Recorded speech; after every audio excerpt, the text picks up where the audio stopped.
ബസ്സിൽ ലൈംഗിക അതിക്രമം നടത്തിയെന്ന ആരോപണം നേരിട്ട യുവാവ് ഇന്ന് ജീവനൊടുക്കി. കോഴിക്കോട് ഗോവിന്ദപുരം സ്വദേശി ദീപകിനെയാണ് ഇന്ന് രാവിലെ തൂങ്ങി മരിച്ച നിലയിൽ കണ്ടെത്തിയത്.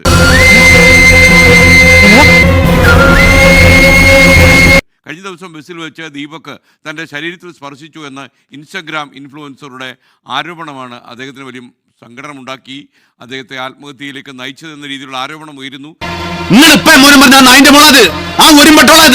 എത്രമാത്രം ഇത് യാഥാർത്ഥ്യമാണെന്ന് ഇനി അന്വേഷിച്ച് കണ്ടെത്തേണ്ടിയിരിക്കുന്നു. പത്രത്തിനും ചാനലിനും മാത്രമല്ല, എനിക്കും നിനക്കും ഏതു പൗരനും ഈ കാണുന്ന ജനങ്ങൾക്കെല്ലാവർക്കുമുണ്ട് അവകാശം. Right against infringement of individual privacy.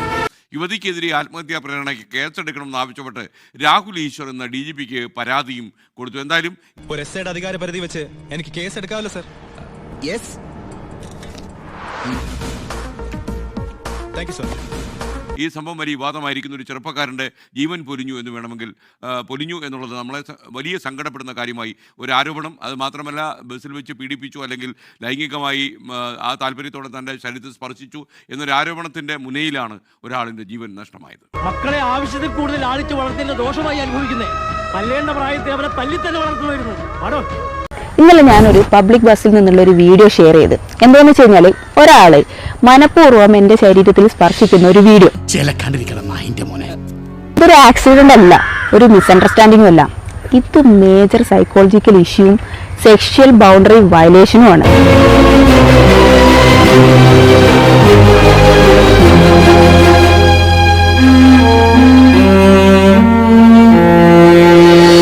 Consent ഇല്ലാതെ ഒരു മനുഷ്യന്റെ ശരീരത്തിൽ തൊടാന് ആർക്കാ അവകാശമുള്ളത്? ശരിക്കിത് കാണിക്കുന്ന എന്താണെന്നറിയോ? അയാൾക്ക് അയാളുടെ ഇമ്പൾസ് കൺട്രോൾ ചെയ്യാനുള്ള ശേഷി. എനിക്ക് സന്തോഷമായി. അയ്യപ്പാ, ഈശ്വരൻ നിന്നോട് പൊറുക്കട്ടെ.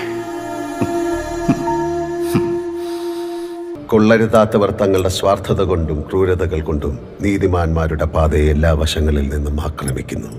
എന്റെ പകയിൽ നീറി ഒടുങ്ങുമ്പോൾ അവരറിയും ഞാൻ അവരുടെ ഒരേ ഒരു രാജാവായിരുന്നുവെന്ന്.